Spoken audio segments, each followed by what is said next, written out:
So my next question is, how do you keep your love and romance alive? Because in the world now, the statistic, it's actually quite scary. The divorce rate is go up to 50 to 60% globally. Some countries 20, 30, some is 70, some is 50. So average about 50 to 60, means every two couple remain one will divorce. So even when we say 60% divorce rate, the other 40 that don't divorce doesn't mean they are staying in love. They might be just staying together because of responsibility, used to it. So they are. But how do you stay in love for so many years? So maybe this one, any husband and wife can answer also. So what is your how do you keep your love and romance alive? Yeah. Today we say 75% of the time we leave it the woman to answer. Yeah, maybe the wife. Sorry, I will direct this one man answer first. You waste time. Continuing to deliver already. We both spend our time doing a lot of things together. Lately we went to diving. We went to we went out to other country for holidays, and that's where when we on the trips, we will very much spend time for the entire day, for the whole trips. So the few things that I really enjoy is on our trip to diving. So we spend about 6-7 days time together, learn new things, and both of us also attend courses together. Sometimes in the morning we woke up together. There are a lot of things we do together. Yeah. Okay. Yes. So that's why I feel we keep our relationship alive. You also get your Strength Finder certification coaching together. Yes, right? yes. So good. All right. Thank you. So for me, there's three areas that I actually look at. I think for me, there's the past few years actually one thing that I realized, husband and wife, the intimacy is very important. I think both of us together is not only about responsible or it's only about sex.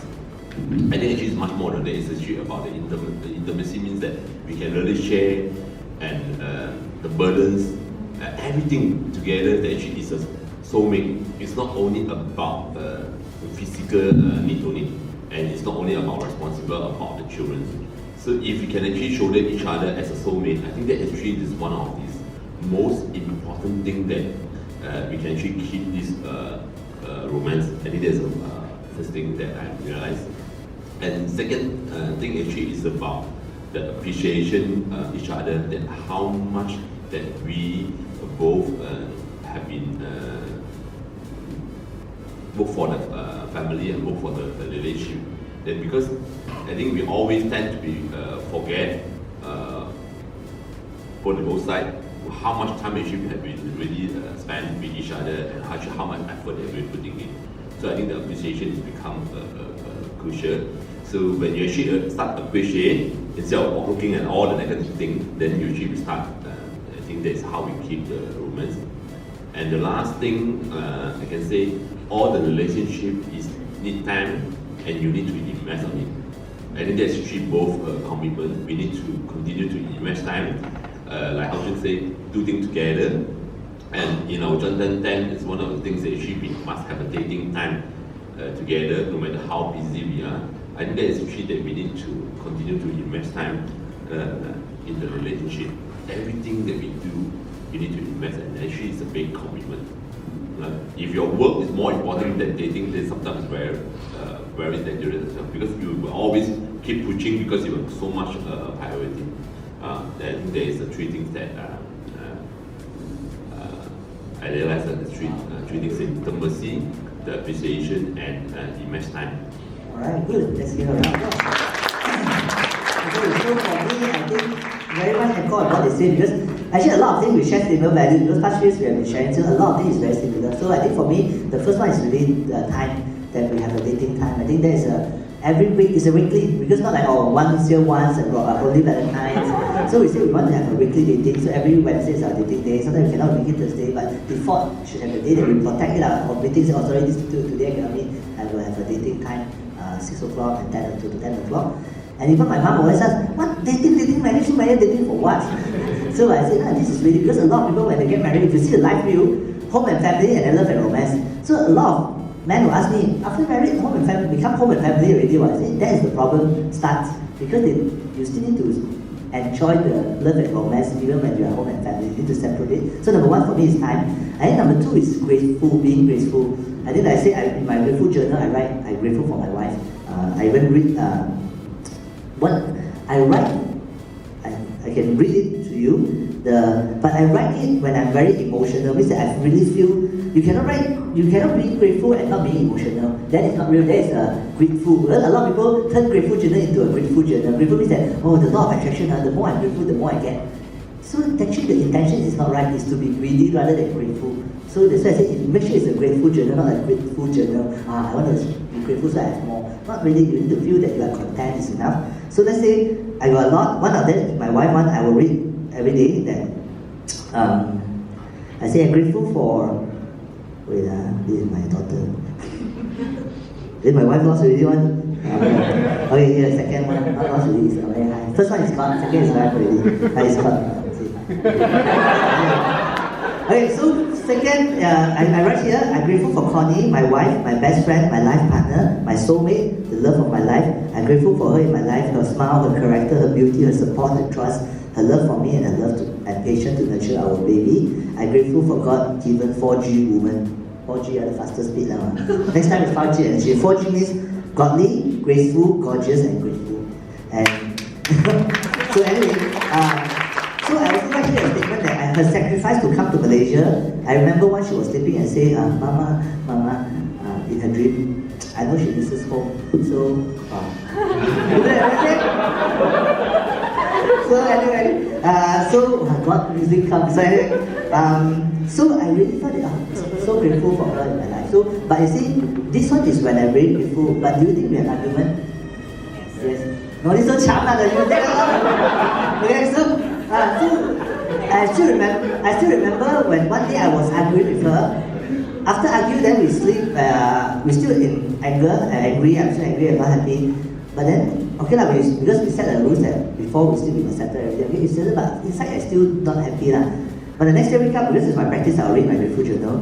Then after I read, I say, wow, yeah, how can I treat her like that? I mean, so it's very important to know each other.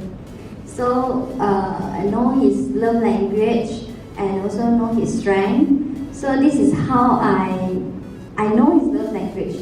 This is why a lot of time I remind myself to give her a lot of a word of affirmation. So apart from that, talk about the live view. The words date night, actually, previously we had dinner, but I said, let's go for dinner. But now he said, let's go for date night. So I feel, we go to date.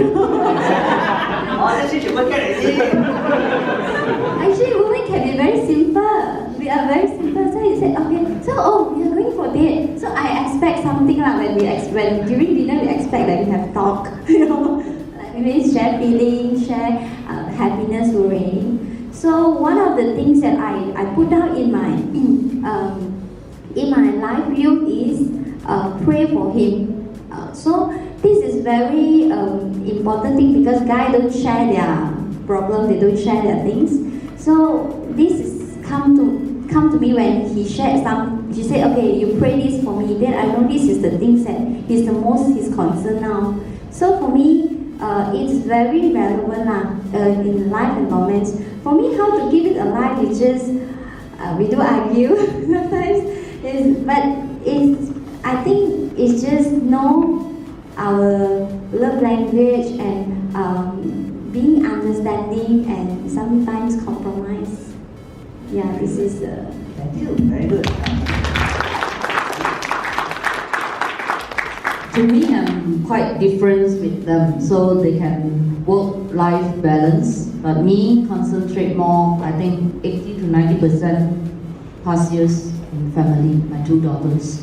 Daughter not included. Our daughters. So, first thing first, talk about conflict. Every couple has it. And how you manage it.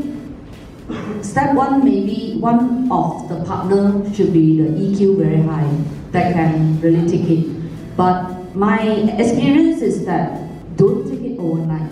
If you can, don't keep it until you accumulate and it bursts out one day. Then it's too late.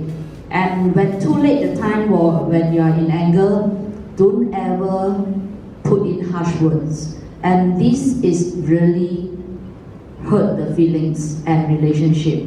So I thank God that past 20 years and we never put in harsh words in whatever argument or accumulate issues. Like let's say yesterday we argue issue A, mainly on issue A. Don't grab in generations issue together. You get what I mean? So this is my experience and what I read those books, and it's very dangerous. So for me, with John 10:10, I thank them because we can share whatever true colors or whatever feelings during our meetup, and then from there we will tell each other, have you experienced this?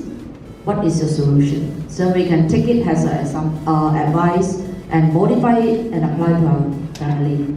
So for me, I don't keep things overnight, and I have a very low EQ, and he has a very good EQ. So can see, yes.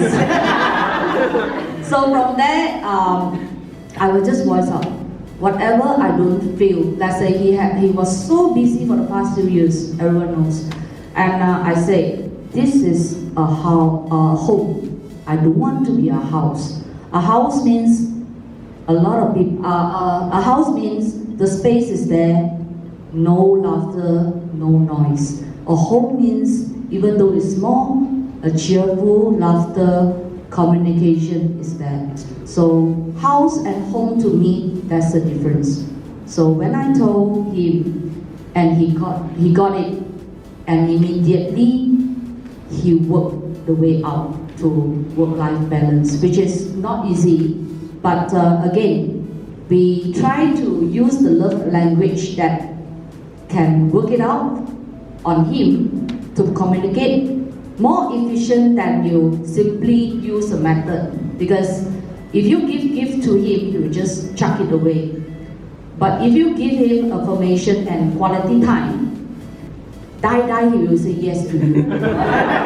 This is the example. Very easy to count him, I would say. So communication, really don't put overnight for young couples now. And even though people may, I heard a lot of times that people did mention in front of me or behind me say that, oh, like you are really someone already, you're girl grown up, you can say whatever you want. I study this and I don't agree with that statement, because don't tell me, if your priority is based on work, then might as well sleep in the office. If your priority is really to work to benefit and to bring back those earnings to the family, to build it up for the good of the family, then you discuss and balance and solve the family issue first. Because when you solve the family issues, you can full swing outside. This is my own observation and my experience for the past 20 years. We were not easy, but he willing to listen when hard time that time. He knows the importance of the kids. Grow up should have a parents, not a single parent. So this is my own observation and learning. Very good. Big round of applause.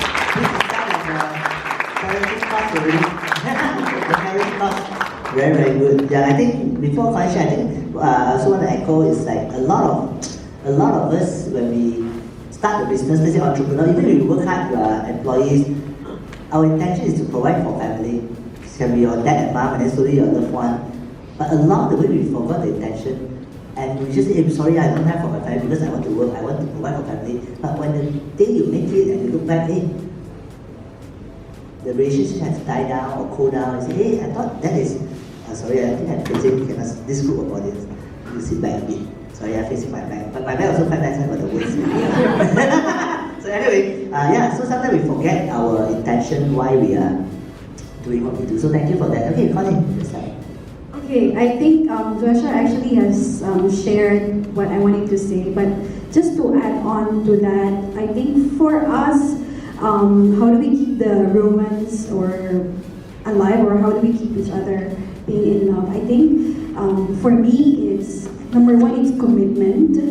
When we got married, we have actually agreed at the altar that we will commit to each other. This marriage is a commitment. It's not just based on your feelings that, oh, the first time that we got married, we are so sweet, still holding hands, but then after that, with children, no more holding hands, holding phone only. I think cannot. So it's a commitment both from the husband and the wife that, you know, it's a together, it's a teamwork that both of you work together to actually build your relationship all throughout the seasons of your marriage. It's not just when you just got married or when you just had a baby.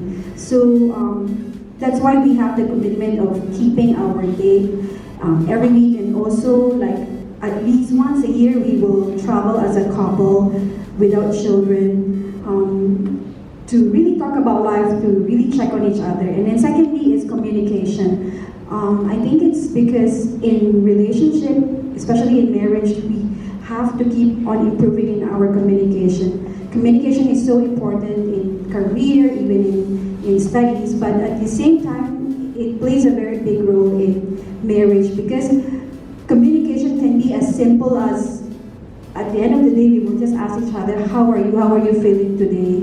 Because it works wonders. Like sometimes, especially for men, they have this thought that the wife is actually okay, but just look at the face of the wife.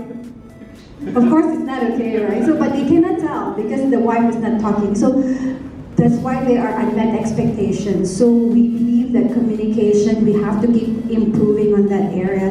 And when we know what each other's feelings are, it's easier to actually show care or show understanding. That's why communication is important. Very good, thank you very much. I think what I say, what we usually do, one very simple exercise, I think for men is very, very good, because like what she said, I agree, sometimes we are not sensitive, or our focus is so on work. Even when she face is black already, I still don't notice. I thought she's okay. So I think asking one simple question, we like to ask each other every now and then, how is your love tank feel? Just like you're driving, right? Tank is like full tank, one is like going to stop. So we always ask, what's your love tank feel? So she will say, okay, 10. I remember one time she asked me, what's my love tank? I said 9, 10, I feel very loved. So I thought, of course, she would be the same. So then I said, what about you? Then he said 2. What's wrong? So I shocked sendiri only. Then only she tell me she feel that, yeah, I'm there, but I'm not there, and she don't feel connected with me. So then we started working out. I said, okay, because at the time we with our baby, so I realized, oh, actually, she don't feel connected when the baby is around. So we will wait for the baby to sleep, then we will talk. And that's when she really feel connected. So 1, 2 times, then she feel back up already, shell very fast. So anyway, then, yeah. So I think the very simple thing is that just ask, how is your love tank doing? 1, 2 times. Okay, very good. Next question. How do you see your marriage? Is there a purpose in your marriage? That's a very good question, Esty.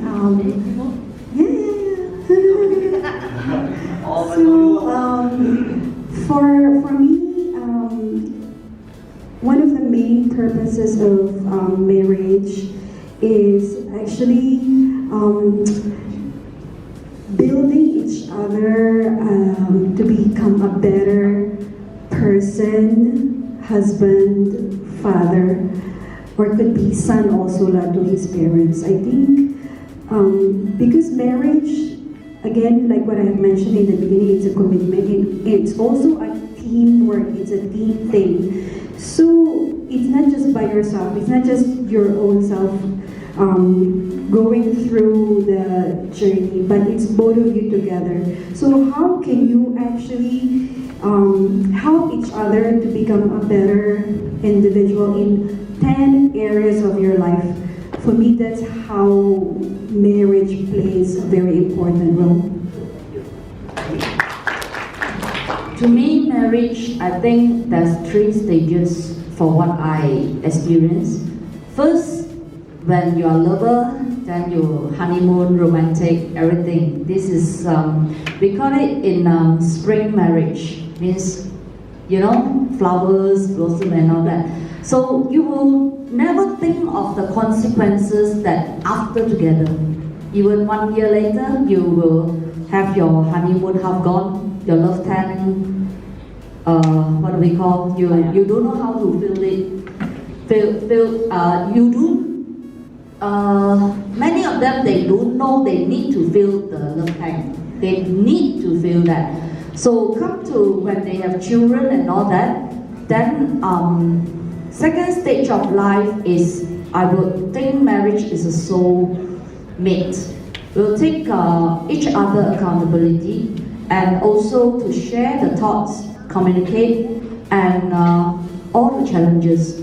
Chinese, there's a saying, 貧賤夫妻百事哀, meaning that when hard time, you won't go away.